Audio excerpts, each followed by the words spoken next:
Luiz Alberto Nogueira ou Bebeto? É a mesma persona? São personas diferentes? Como é que é? São quase a mesma persona, um joga bola um pouco melhor que o outro, mas pode me chamar de Bebeto, fica à vontade. Então, no crachá ou sem crachá é Bebeto, é isso? Exatamente. Tá, mas como que é o Bebeto sem crachá, então? Bebeto sem crachá é parecido com crachá, só que o foco vai em outras coisas. Então é bem detalhista por, sei lá. Sem crachá o foco tá onde? Sem crachá o foco tá um monte de detalhe. Em final de semana cozinhar para meus amigos e ficar obcecando um detalhe da receita que a gente vai fazer, já ter assistido todos os jeitos possíveis, todos os vídeos como fazer aquele negócio. Eu me amarro em aviação, então é uma coisa que eu faço no tempo livre. Pode apontar no céu qualquer avião do planeta, eu vou te falar exatamente qual é. Essa aposta está de pé. E qual receita é o carro-chefe? Qual receita é o carro-chefe? Cara, eu tô ficando muito bom em fazer hambúrguer. Nível de tô começando a fazer o queijo. Esse é o nível da obsessão, tá? Mas essa é uma boa receita que eu tô ficando bom.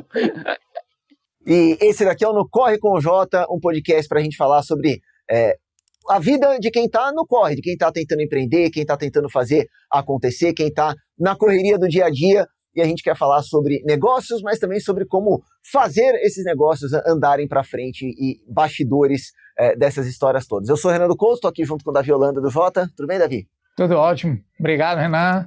Bebeto, bem-vindo no Corre com o Jota. E no crachá do Bebeto está o quê?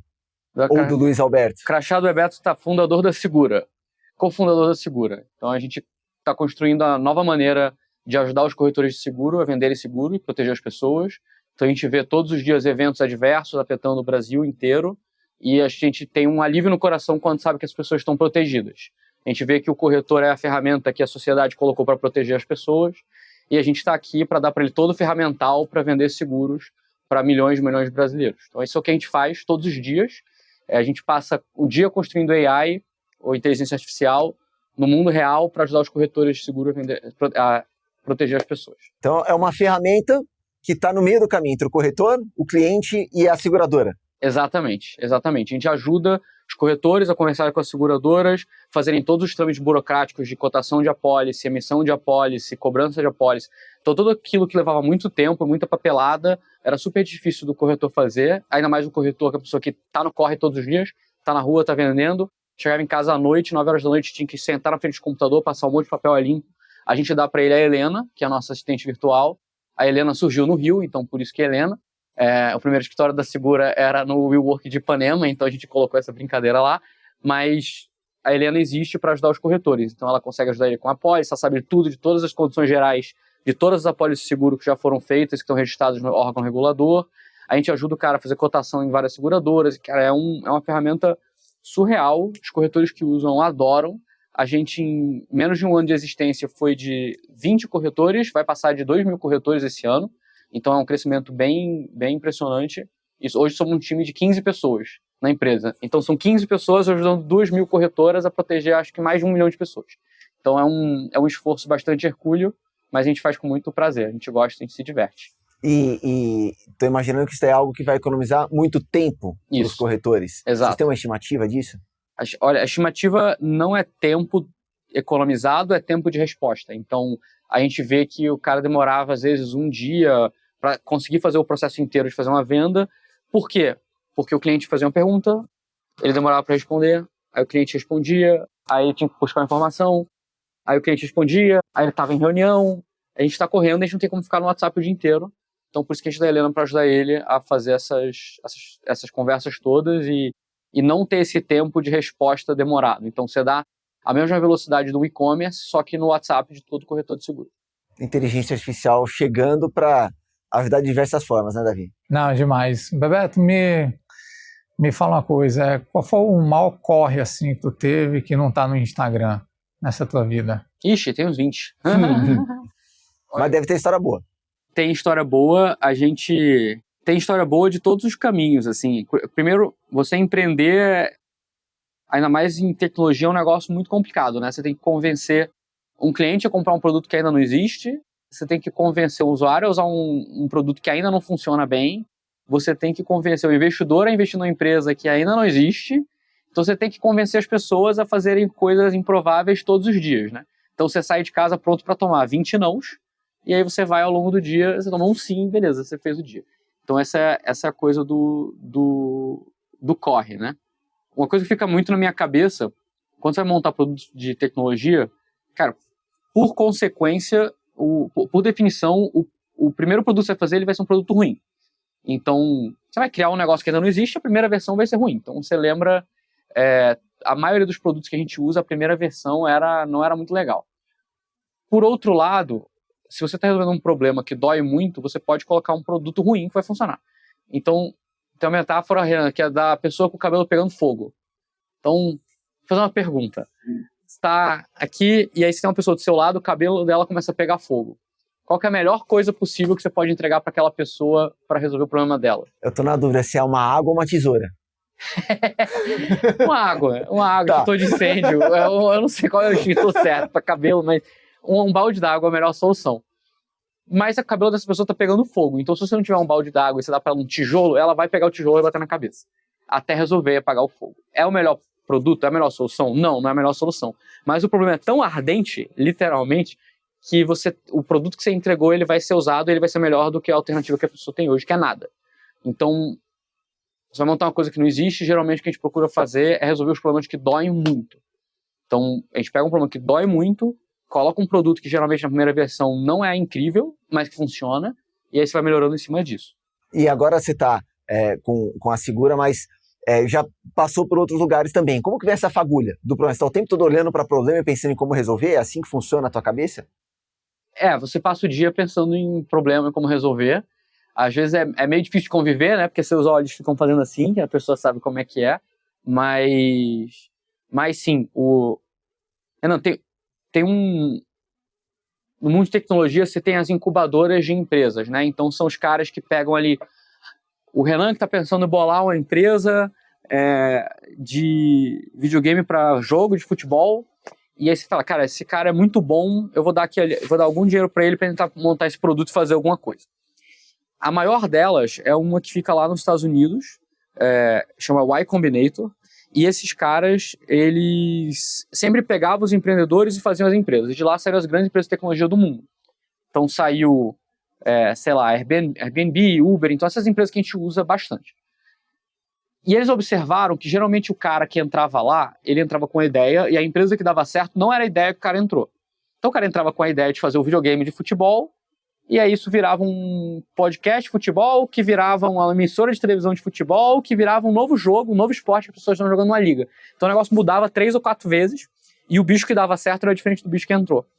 E ele foi fazer um exercício de tipo, cara, já que a ideia não importa, já que ela vai mudar, vamos escolher pessoas boas que ainda não têm uma ideia, não têm um problema para resolver, e vamos trazer elas para cá e botar elas para resolver e descobrir um problema.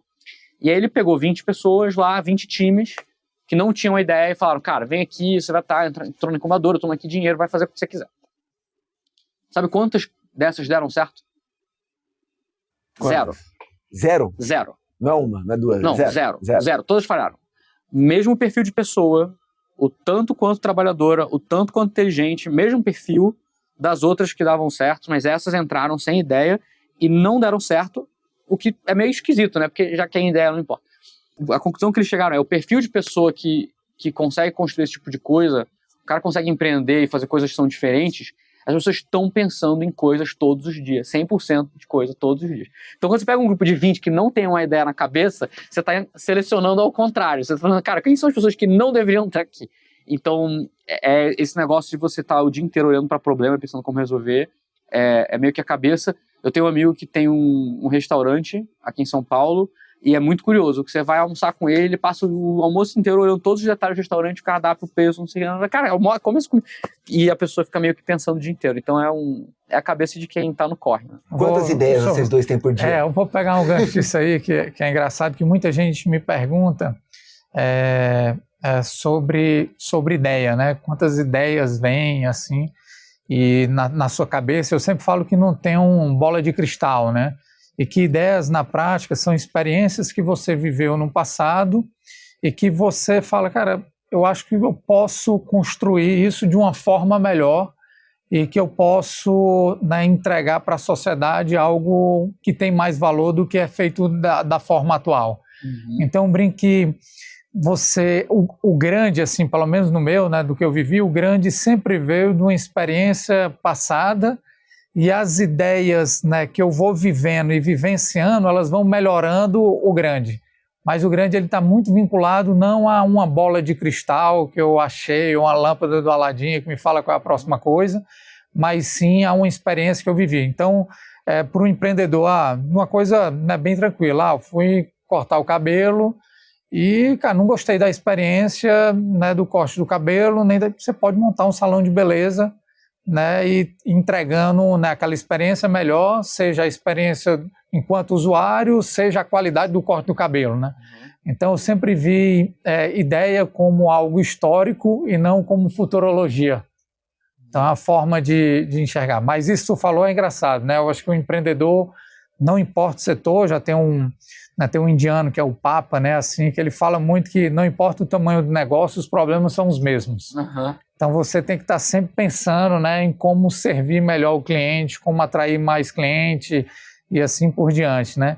E aí só para fechar, eu brinco que as empresas que dão certo são aquelas empresas que fazem receita menos lucro igual a despesa, né? E a gente foi muito educado para ser receita menos despesa igual lucro. Não, cara, você enquanto empreendedor tem que ser receita menos o lucro que eu quero extrair igual a despesa. E aí você olha quanto você vai gerar de despesa, né? Mas enfim, é só food for thoughts aqui, né? A gente dividindo aqui algumas experiências. Exato. E Davi, quando você fala do salão de beleza, também vem muito de você pegar coisa que está em um lugar e você colocar para outro, né? Então você tem um salão de beleza, você não gosta muito da experiência que você está oferecendo, você sabe como é que a indústria toda funciona, daí de repente você vai fazer um exame de sangue de manhã cedo, e aí você repara que lá na clínica de exame de sangue eles fizeram alguma coisa com o seu atendimento que foi diferente, você falou, cara, isso aqui seria irado. E aí você põe no seu salão de beleza e é um mega diferencial e as pessoas chegam e veem que é uma coisa diferente. Então você colocar as coisas fora de lugar também tem muito valor, né? É muito de observar, e é isso, não é inventar algo do futuro, você falou, é você observar o que está tendo, olhar para o passado e resolver esse problema. Exato. Esse é o resumo do que saiu aqui até agora, né? Exato. E qual foi o maior choque de realidade que você já se deparou? O maior choque de realidade foi quando eu tinha uns 21 anos. Eu me juntei a um time nota 10 de um pessoal, todo mundo engenheiro de computação, para fazer coisas de inteligência artificial. E a gente ralava, a gente passava o dia inteiro fazendo as coisas mais na fronteira da tecnologia que você pode imaginar, publicando artigo, cara, fazendo as coisas assim surreais. E ralando para transformar isso num negócio. Eis que E a gente fez isso com alguns produtos que deram super certo, outros não deram certo, beleza, a gente foi tocando. Até o dia que a gente se juntou com a outra empresa e foi operar uma seguradora. E a gente entrou na seguradora e viu, cara, o tamanho das coisas, a escala das coisas, o tanto de valor que se dera para a sociedade, fazendo coisas muito mais simples do que o que a gente estava tentando de reinventar a roda. Então, quando a gente chegou lá, a gente falou, cara, olha isso aqui, olha o tanto que isso está gerando de proteção para as pessoas, olha o tanto que isso gera de volume, olha o quanto que isso gera de receita menos lucro, então, de despesa, desses fatores aí que o Davi falou. A gente está aqui fazendo coisas super complicadas, olha o tanto de problema que tem para resolver nesse negócio aqui que é do mundo real, né? Então, para mim, foi essa minha experiência de sair do mundo de vamos fazer código, linhas de código para publicar coisas e ver o que acontece, para você pegar um negócio real, de grande escala, e você aplicar e ver no dia seguinte esse negócio dando efeito, para mim foi um grande clique de, cara, acho que o que eu gosto mesmo é de fazer coisa aqui, né, nesse planeta. Né? Eu pegando assim um gancho, eu brinco que tem um filósofo, né, Mike Tyson, né, que ele fala o seguinte, todo mundo tem um plano até levar um soco na cara, né? Teve algum soco na cara, assim, que tu levou, seja no âmbito pessoal ou profissional, que te mudou profundamente? Sempre tem soco na cara que a gente leva, né? Mas teve um físico ou foi só no sentido figurado mesmo? O físico vamos deixar de lado dessa história. No sentido figurado, o que a gente faz é muito uma montanha-russa, né? Então, às vezes acontece acho que o maior erro que você pode fazer como empreendedor é construir expectativa famoso contar com o ovo que ainda não foi posto, se é que vocês me entendem. Então, geralmente, quando é um soco na cara, é quando você constrói uma expectativa de uma coisa que não está ali, seja uma expectativa do que o produto que você construiu, você consegue entregar tal coisa que às vezes não funciona, seja expectativa de que o cliente que você quer comprar, que vai comprar seu negócio, não está tão afim de comprar seu negócio, seja a expectativa que o seu salão de beleza, que nem você falou, né, Davi? O salão de beleza, esse negócio aqui que você adotou ia fazer maior sucesso, todo mundo ia adorar esse negócio, e ninguém liga. Então, geralmente, soco na cara tá ligado à quebra de expectativa. Sentido figurado. Então eu penso em quebra de expectativa. E qual foi a sua expectativa quebrada? Aí eu tenho que pensar em exemplos específicos, né? Mas gerou um arrependimento? Ou foi uma quebra de expectativa que você não se arrepende, você acha que você estava no caminho certo? O arrependimento vem quando você terceiriza suas convicções. Então, quando você tem certeza de um negócio, esse negócio está embasado porque você viu, experimentou, e você sabe que se você colocar esse negócio diferente no salão de beleza, esse negócio vai funcionar. Você faz isso, dá errado, lindo, maravilhoso. Ok, acontece, você lida com isso, é a vida. Se você terceiriza a sua convicção e você faz isso porque alguém falou que ia ser legal, ou você não estava com muita certeza, mas viu que o concorrente fazendo, e falou, cara, meu concorrente está fazendo aquilo, não faz muito sentido, mas eu vou copiar, e aí você faz isso dar errado, aí isso é um soco na cara. Então, a maior lição do soco na cara figurado é você não terceirizar a sua convicção nas escolhas que você faz na vida. E aí tem até uma pergunta em cima disso que eu queria te fazer, que é as pessoas em volta do empreendedor, e aí acho que vale para qualquer nível, porque todo mundo está empreendendo, lá embaixo ou lá em cima, vai ter gente em volta que vai dar palpite. Uhum. E como lidar com os palpites de quem está ao redor também? Palpite, geralmente, você lida proporcional ao quanto que você respeita a pessoa e a opinião técnica daquela pessoa, né? Então, quando eu ligo pro Davi para perguntar uma opinião, o que ele fala eu adapto e implemento, porque eu respeito a opinião e sei que é a pessoa que tem muito conhecimento de causa. Então, palpite você ouve e você trata conforme a noção que você tem que aquela pessoa que está falando tem conhecimento de causa ou já passou por aquilo. Mas tem um momento que você aprende a lidar com isso, foi sempre assim? Ou você tem um momento que o teu pai ou teu um amigo seu, ou, enfim, alguém chegava, não, larga a mão disso, não vale a pena, você tinha a sua convicção. Uhum. Tem algum momento que você aprende a deixar isso de lado e você se torna mais confiante? Cara, quando eu era moleque, eu jogava no time de handball lá da escola. Eu era o goleiro do time de handball. Então, era um negócio extremamente doloroso, mas você sabe bem como é que funciona. Goleiro de handball, o cara tem que ter coragem. Era um negócio assim, você botava a cara ali e falava, puta que pariu. É nível a metáfora do Mike Tyson, é quase isso. Eu acho que talvez é melhor tomar um soco na cara do que... Então. Mas... E eu lembro que eu ficava ali e cara, funcionava bem, e aí, cara, era um esporte que funcionava bem. E eu lembro que a gente estava num campeonato e tinha um cara do lado do gol, que acho que era alguém da escola, sei lá o quê, que todo lance falava, faz tal coisa, faz tal coisa, faz tal coisa, faz tal coisa, faz tal coisa, faz tal coisa. E eu não fazia. E o cara falava, porra, faz tal coisa, não fazia. E aí veio uma bola, eu fiz o que o cara falou e tomei um gol. E aí a gente perdeu o jogo. Meu irmão, eu fiquei possesso com aquele negócio, acho que eu devia ter uns 12, 13, 14 anos de idade. Mas esse foi o dia que eu aprendi a não terceirizar a convicção. E isso é uma metáfora real, verdadeira. Não é só porque eu tô falando contigo, eu juro que aconteceu. E eu juro que foi um marco importante da vida. Mas esporte ensina muita coisa, né, Davi? Você que tá no meio do esporte também, muita lição você pode tirar do esporte desde criança. Eu acho que esporte é um alicerce, assim, bizarro, assim, educacional, né? Sim. Ensina muita frustração, né? De saber perder, ganhar. Uma hora tá bem, outra hora tá mal. É uma roda gigante, Exato. muito parecida com a do empreendedorismo. Mas eu acho que a coisa mais legal, assim, do esporte, eu acho que é a disciplina, né? E aí, trazendo aqui para a nossa realidade, né, uma das coisas que eu mais aprendi do esporte é o show up, né? Desculpa o termo em inglês, que é, cara, você tá todo dia ali resiliente, acordando ali 4 horas da manhã, se levantando, faça sol, faça chuva, no meu caso ciclismo, né, pedalando ali, né? Então, eu trouxe isso para a realidade do trabalho. Cara, show up todos os dias. Cara, vai lá todos os dias, no dia bom e no dia ruim. E aí eu te pergunto, tem alguma coisa assim que o esporte te ensinou, que tu levou assim para o trabalho e que tu fala, cara, isso faz diferença? O meu foi o show up e eu tento fazer o show up de segunda a domingo. E a turma até brinca, porque eu faço o show up no sábado e no domingo, e às vezes os melhores dias do Jota são aos sábados e domingos. Então até reforça muito essa tese do show up. Então trazendo, levando para ti, né?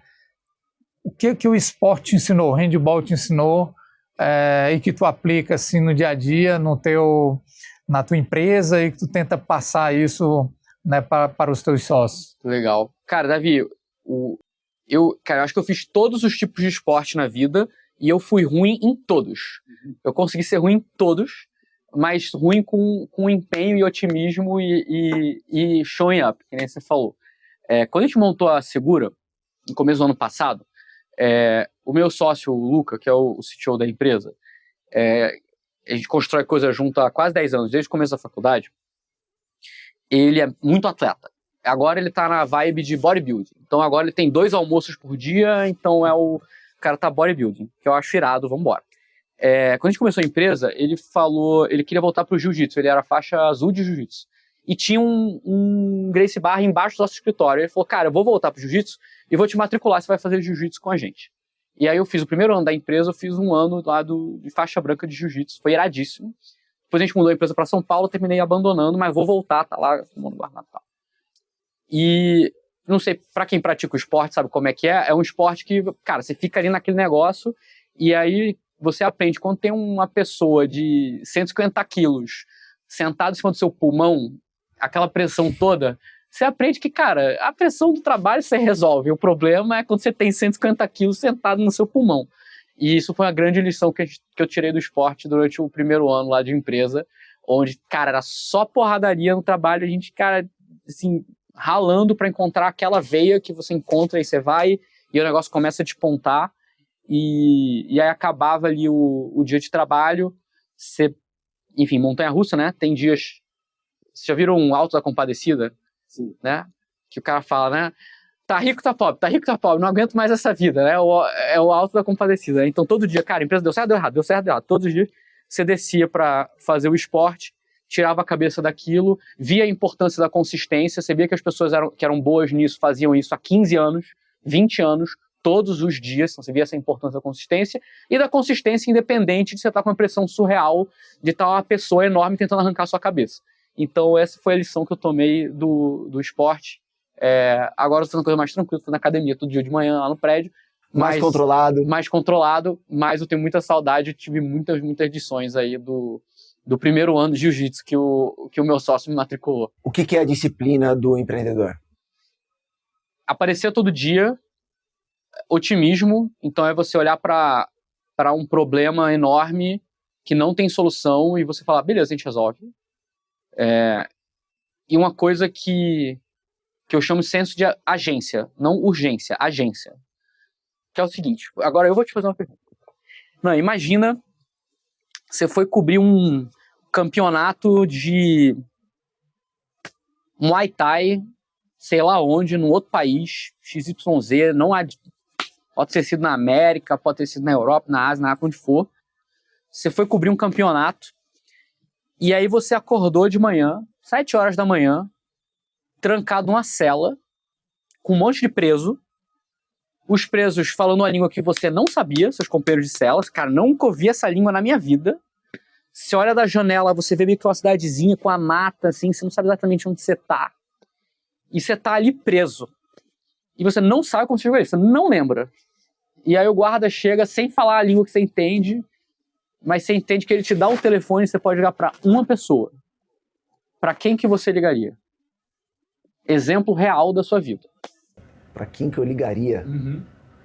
Se ligar para alguém que conhece um advogado bom, né? Se ligar para alguém... Primeiro, eu pensar... Tem país que advogado não resolve. Então. Ou alguém conhece um político bom. Tá bom, eu tenho uma pessoa que eu ligaria. Que vai ligar ou pro advogado ou pro político. Quem que é? Pode falar o nome fictício. Posso falar o nome fictício? Pode falar o nome fictício. Eu ia falar Alberto, mas aí tá você aqui, vão achar que é você. O João. O João, eu ligo pro João. E o que o João faz, ou o que o João tem de característica que faz você querer ligar pra ele? Ele costuma agir para resolver problemas e conhece pessoas que te ajudariam a resolver o problema. Isso, e aí se ele ligar lá na embaixada do Brasil, nesse país XYZ, a embaixada não atender o telefone, ele vai dar um jeito de te tirar lá. É isso. Se for um país de advogado, ele vai resolver com o advogado. Se tiver que dar um jeito de arrumar um helicóptero e chegar naquele lugar lá e te tirar a força, ele vai resolver. O João. Eu não sei se ele tem esse tipo de contato aí também, mas sim. Mas ele arrumaria alguém que arrumaria alguém. Por aí. Porque é o cara que tem senso de agência. Então, repara, você conhece 100 mil pessoas. E eu te descrevi essa situação muito específica e você pensou nesse teu amigo. Cara, esse cara tem alguma habilidade, alguma capacidade específica de resolver o que for, que é muito diferente da média das pessoas. Esse é o senso de agência. Esse cara tem senso de agência. É uma pessoa que você confiaria para fazer o que for, sem escopo definido, sem definição, nada. Cara, vai lá e salva a minha vida que eu tô não sei aonde, trancado na cela, não sei como vai resolver. Isso é senso de agência. Para mim, esse é o espírito do empreendedor. É olhar um negócio que ninguém nunca fez, não tem certo, não tem errado, super difícil, todo mundo fala que é impossível. Se der errado, seu amigo morre e eu vou dar um jeito e ele resolve. Isso pra mim é o espírito empreendedor. Então você tá preso no Uzbequistão, você precisa chamar um empreendedor. Basicamente isso. Vai resolver. Ele vai resolver. Não, é uma boa metáfora. Eu também fiquei pensando, acho que eu tava muito louco ontem pra estar aqui nessa situação agora, né? Exatamente. Porque é o cara que tem um restaurante que ficou sem luz 2 dias e perdeu toda a carne dele lá no restaurante, tudo estava congelado, e deu jeito e o restaurante continua. É o cara que tem um salão de beleza, que tá sem luz, que teve uma pandemia e, cara, ele ficou 1 ano sem conseguir atender cliente. E resolveu. É esse cara. Esse cara vai na selva tirar você lá de fora e não tem conversa, ele vai fazer. E uma coisa que todo mundo gosta de escutar, Davi, é a história de perrengue, né? Esse daqui seria um baita no perrengue, mas um perrengue fictício. Qual foi o perrengue que você passou que você precisou desse senso de agência? Cara, perrengue que Cara, tiveram alguns. Teve logo quando a gente montou a empresa, a gente foi fazer uma apresentação de um produto nosso num potencial cliente, um cliente grande e tal. E a gente tinha feito o protótipo para mostrar mais ou menos como funcionava e tal. É o jeito que você monta produto de tecnologia mesmo. E a gente fez esse negócio e a gente foi apresentar lá nesse cliente. Então a gente testou 1 milhão de vezes e tal. O negócio funcionou perfeito. A gente vai lá apresentar, e tal. Chegou na recepção, a gente tem uma regra, eu não uso o Wi-Fi dos outros. A gente não pode usar o Wi-Fi dos outros. Chegou na recepção, fui fazer aquele teste ali que você abre o computador e faz o teste só para garantir que está funcionando. Não funcionou. Falei, caramba, não funcionou. Por quê? O negócio era tão novo que a gente ainda não tinha testado num cenário onde a internet era muito ruim. E na recepção daquele escritório, daquele cliente, o 5G era uma porcaria. E, cara, a gente entrou em desespero, cara, como é que a gente vai resolver esse negócio? Tipo assim... E não ia abrir mão da regra do Wi-Fi. Não ia abrir mão da regra do Wi-Fi, porque isso é regra, você não regra de segurança. Exato. E o que a gente faz? A reunião tava chegando, e a gente tava olhando um pro outro, cara, o que eu vou fazer? A gente vai ter que, explicar como funciona, mas como é que você vem, você não consegue mostrar coisa e tal. E a gente vai e liga pro diretor de tecnologia e tenta dar o jeito, ele faz e bota no ar e tal. E a gente olha pro lado, tá a secretária da pessoa que a gente ia encontrar, e aí Deus aparece e aí ela fala assim, olha, ele vai precisar de mais 1 horinha, vocês incomodam de descer lá embaixo na padaria, que tem um café, você vai, toma um café, sobe, a gente faz reunião daqui a 1 hora. Não, não tem problema nenhum, a gente desce na padaria. A gente foi lá, conseguiu conectar bem na rede, entrou no produto, gravou um vídeo da tela dele funcionando, subiu e falou, olha, já que a gente sabe que às vezes onde a gente tá, a internet não funciona bem, esse negócio para quem tá na rua, que funciona 3G, a gente tem um vídeo gravado de como funciona. E a gente mostrou o vídeo explicando por cima como o negócio funcionava, e aí deu tudo certo, no fim a gente fechou o cliente, e isso permitiu a gente construir o produto, e hoje ele funciona inclusive quando a internet não tá funcionando bem, porque a gente botou lá todas as regrinhas para fazer esse negócio funcionar. Então, é a história de perrengue, de você resolver, e de um negócio muito importante na vida do empreendedor, que é a sorte. Já teve muita sorte, Davi? Demais. Já tive várias, assim, várias. Tanto do produto dar certo, como dar errado e depois você revisitar e achar a aveia, enfim. Eu acho que é um misto na minha cabeça, assim, do empreender, é um misto de show up e sorte, assim, e um ponto que tu trouxe também muito legal, né, que é a parte de convicção. Eu tenho uma máxima que é quando todo mundo está contra, eu acho que eu estou certo. Então eu não acredito em convicção coletiva. Eu acho que esse alinhamento coletivo, eu sempre acho que, cara, tá faltando alguém que está convicto de verdade. Ali tá mais um alinhamento de massa. A galera tá indo um na onda do outro. Do outro, é. Exato. E aí você tem que ter um investidor em comum, meu e do Davi, que a gente admira muito, que uma vez falou, você pode ser democrático ou autocrático, você não pode ser os dois ao mesmo tempo. Então, às vezes, a convicção geral, você não deveria estar fazendo aquilo, você deveria pegar a lição para você e o que você acha que é certo e executar. Eu tenho só uma pergunta, assim, mais ou menos nessa linha, assim, da anterior, que era... Eu acho que, assim, na vida, para você ir progredindo, né, e cada um tem sua escala de progressão, você tem que pagar um preço, né, e eu falo, o meu preço foi sair de Fortaleza e morar em São Paulo, e eu literalmente, cara, não sabia onde ficava São Paulo, assim, no mapa, né, há 16 anos atrás, e ter morado, assim, né, dentro de um kitnet e tal, numa casa de pedreiro e assim por diante, né, lá num bairro chamado Barão Geraldo, né, onde eu morei quase um ano lá. Qual foi o preço que tu pagou? Ih, caramba, tem vários. Cara, primeiro você tem um impacto em saúde, então, cara, isso é impressionante o impacto que você tem em saúde do empreendedor se você não se cuida. Então, a gente convive com muita gente que opera nesse ambiente. Eu já vi um exemplo disso. Cara, as pessoas são extremamente saudáveis, as pessoas fazem exercício todos os dias, as pessoas não bebem, as pessoas não ficam até tarde na rua, as pessoas são hiperdisciplinadas, então é um negócio que pega muito em saúde, então esse é um preço que você paga. Cara, e o preço muito forte também é de você estar distante, né? Então, a gente termina, para construir o que a gente está construindo, a gente termina estando distante das pessoas que a gente gosta, né? Então, você vê várias coisas da vida acontecendo e você não estando lá, isso é o preço mais alto que você pode pagar para construir alguma coisa, e é um preço que a maioria dos empreendedores pagam, seja a pessoa que saiu de Fortaleza para construir um negócio em São Paulo, seja o pai que sai de casa cedo para passar o dia inteiro no bar, no restaurante, no salão de beleza e deixa os filhos em casa e não vê aquilo se desenvolvendo. Então é o preço maior, é você estar longe das pessoas. Acho que esse é o grande preço. E tudo tem o turning point, né? O termo em inglês, mas quanto que vale a pena? Exato. Tem o quanto vale a pena. Cara, o que vale a pena é você acordar de manhã e você achar irado o que você está fazendo, você olhar para o lado e você ver pessoas que você respeita muito, que você admira. Meu maior mentor um dia me falou, olha, a coisa mais legal de você montar a empresa é que você constrói o lugar que você quer trabalhar. Então você olha para o lado, você vê só pessoa que você gosta, só gente que você admira, só gente que você escolheu estar com essas pessoas do seu lado, fazendo uma coisa que você tem apreço, e aí apreço é o detalhismo de a cor de um negócio que aparece na foto que o Jota te manda, que eu sei que o Davi fica horas olhando aquela cor, porque tem que ser aquela cor e tal. É o mesmo detalhismo da pessoa que está fazendo uma cadeira, que quer fazer um negócio bem feito, é o mesmo detalhismo da professora preparando aula. Cara, é o mesmo detalhismo de vir aqui e montar as câmeras com o mesmo detalhe. Cara, você fazer uma coisa que você gosta, que a gente você admira, e que você consegue se empenhar com detalhismo, cara, isso é muito gratificante, assim. Então, acho que é escolhas da vida, né? Estamos chegando no final, 2 coisinhas para a gente encerrar. Uma você falou de mentor.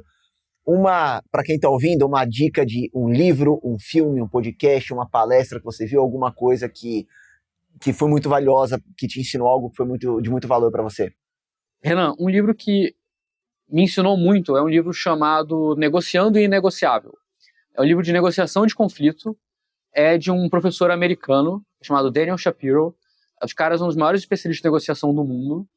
Ele escreveu esse livro depois de, sei lá, 2, 3 décadas, resolvendo os maiores problemas do mundo, resolvendo conflito no Oriente Médio, conflito no leste europeu, conflito de empresa grande, conflito de família. E esse cara escreveu um guia de como resolver conflito e negociar o inegociável. Então isso que a gente falou, do preço ao inegociável, como é que você negocia isso?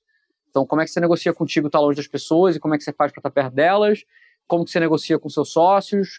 Como você negocia com seu cliente, sua negociação? Então, esse é um livro que, para mim, fica a dica, Negociando o Inegociável, publicado no Brasil pela Globo Livros. É uma capa laranja. Super recomendo e foi um livro que me ensinou muito. Eu li a primeira edição e depois fui ficando mais próximo e fiquei muito feliz quando esse negócio saiu no Brasil. E uma dica ou uma aposta para o futuro para quem está ouvindo, pensando em mercado, pensando em negócios? Pensando em negócios, a inteligência artificial, a gente vê, conversa todo dia na notícia de NVIDIA, OpenAI, GPT, Google, lá. Essas empresas investindo bilhões de reais ou de dólares para fazer essas coisas grandes. Minha convicção é que quem vai ser beneficiado com isso tudo são as pessoas, porque você vai ter um monte de ferramenta para usar, para cuidar das pessoas, para proteger as pessoas, para dar saúde financeira para as pessoas, para melhorar o jeito que seu salão de beleza atende as pessoas. Cara, eu realmente acredito, então eu tenho uma convicção muito forte, muito otimista, que a inteligência artificial vem para dar poder para os empreendedores.